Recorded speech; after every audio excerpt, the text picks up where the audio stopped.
ассалому алейкум, бародарони азиз. Шумо дар канали Добрый Таджик. Бо шумо мебошам Назар. Бародарони азиз, мехоҳам ба шумо хотиррасон кунем ки аз ҷиҳате ки бисёр дар кӯмаки халқ машғул ҳастем, наворҳои мо дер мебурад, бахшиши зиёд. Мо кӯшиш мекунем азиз пас ки ба шумо тез навори бисёртар барорем. Бародарони азиз, чӣ хеле ки медонед, дирӯз моро даъват кардан ба хайри шаҳри Москва, компания Русмостранс. Мо дар он ҷо рафтем, хизмати худмона гузаронидем, саҳми худмона гузарондем, онҷо ёрдам додем ки спиское ки дар шаҳри Москва ҳастанд, мо списка карда бо бардорани якчанд блогерҳо мо предоставид мекунем ки одамое ки хайр мехоҳанд кунанд, оилода равон мекунанд. Чӣ хеле ки шумо медонед, дар видеое ки ман карда будам аз бораи ду духтара ки мақсад ба забони русӣ шав, агар касе надида бошад, мақсад видеое ки охирон видеое ки ман баромадаги ҳама тамошо кунед, ду духтара капелкашона як 6 сола, дигараш 4 сола ба мо доданд ки мо зиёдаи 20 оиларо ёрдам додем. Мақсад ҳамин сабаби ҳамин видео шуд ки директори Русмостранс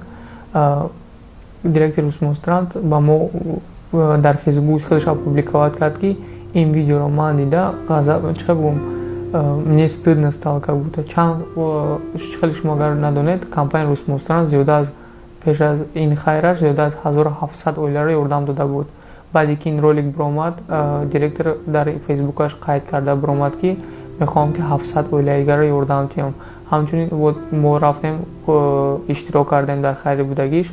Чӣ хеле ки бисёри бад муҳтоҷо бисёри бад шиданд, бародарое ки чӣ хеле оилаҳое ки ғизо мондагианд, 700 не қариб зиёда аз 900 оиларо ёрдам расониданд.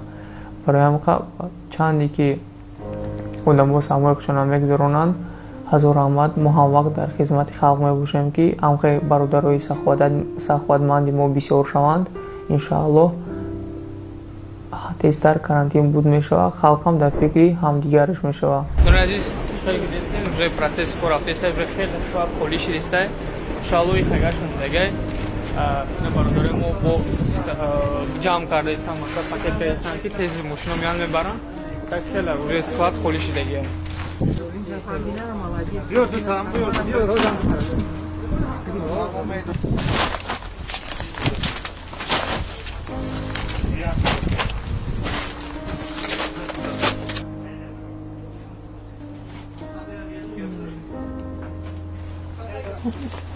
Я просто скажу, ведь тут два набора.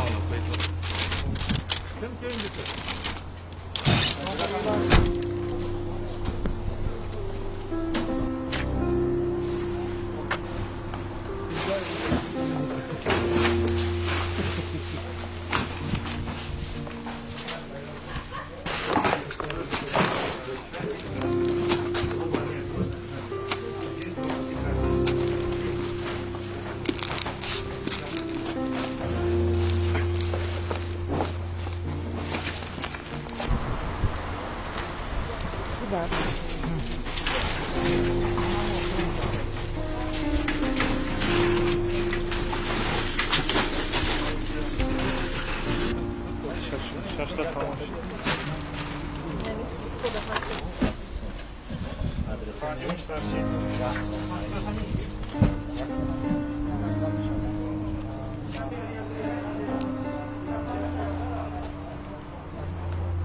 Дина, яъне 19 май, бародарони азиз, ки ба мо хабар омад ки якаба самолёт аз Тоҷикистон ба Россия меояд.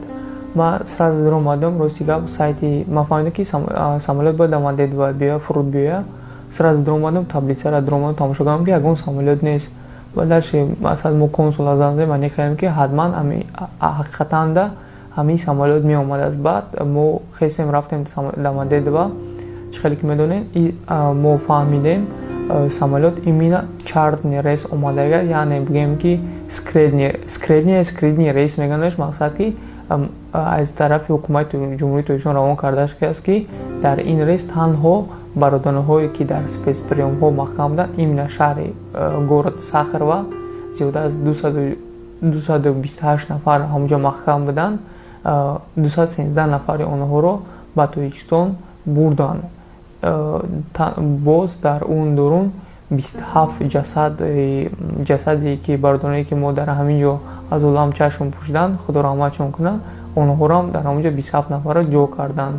Бардор азиз, хеле бо мехоҳам ба шумо бирасонам ки шумо дар интернет бисёртар дар ҳар чӣ хабарҳо бовар накунед. Аз ҷиҳате ки бисёр интернет овоза биромад ки рӯзи 21 самолёт меяд, халқ бояд билет бихара. Илтимос зиёд бовар накунед, кай ки аниқ шид самолётҳо билетҳошон соати чанд кай кадом рӯзо мепаранд, мо ҳатман ба шумо пешакӣ хабар медиҳем ки шумо метавонед дастрас кунед. Барои чӣ мегӯм ин гапҳоро? Бароне ки имрӯз дар аэропорт тоҷико ҳамшаҳрвандои мо буданд ки мехостанд ба ҳамин рейс паран раванд, аммо ягон каса мақсад билет нафурӯхтана, ягон каса сар надод. Аз ҷиҳате ки чартен рейс омадан бесум аз тарафи ҳукумат рӯй карда шуд ки ҳамин одамои спецприёма қатъи ҷасадҳое ки 27 ҷасада озӣ бурданд, иншоаллоҳ бурда расонданд ки насиб боша рӯзи 20 май соати 6 саҳар тақрибан иншоаллоҳ дар ватан фуруд меоянд. хай худо одамои гузаштаро ҷоша ҷаннат кунад. Одамое ки ай спецприём рафтанд иншоаллоҳ 2 ҳафта дар карантин мезан, иншоаллоҳ ки дар бари падару модарашон меравад, хубтар мерасанд.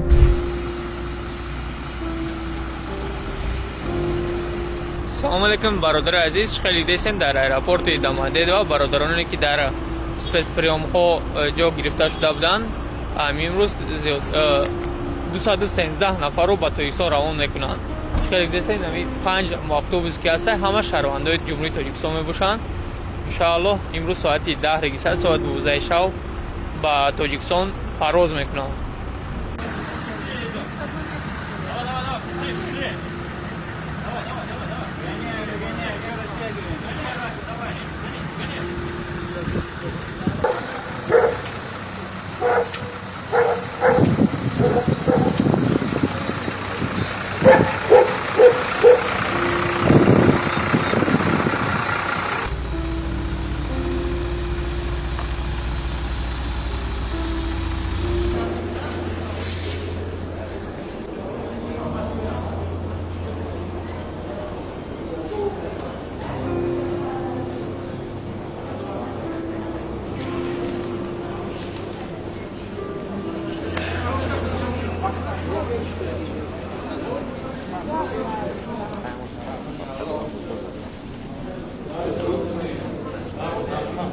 روی سفید برادر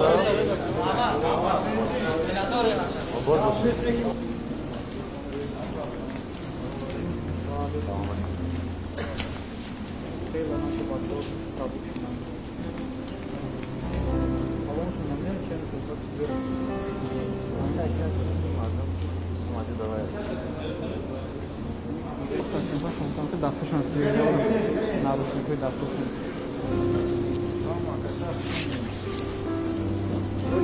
روی سفید باشه.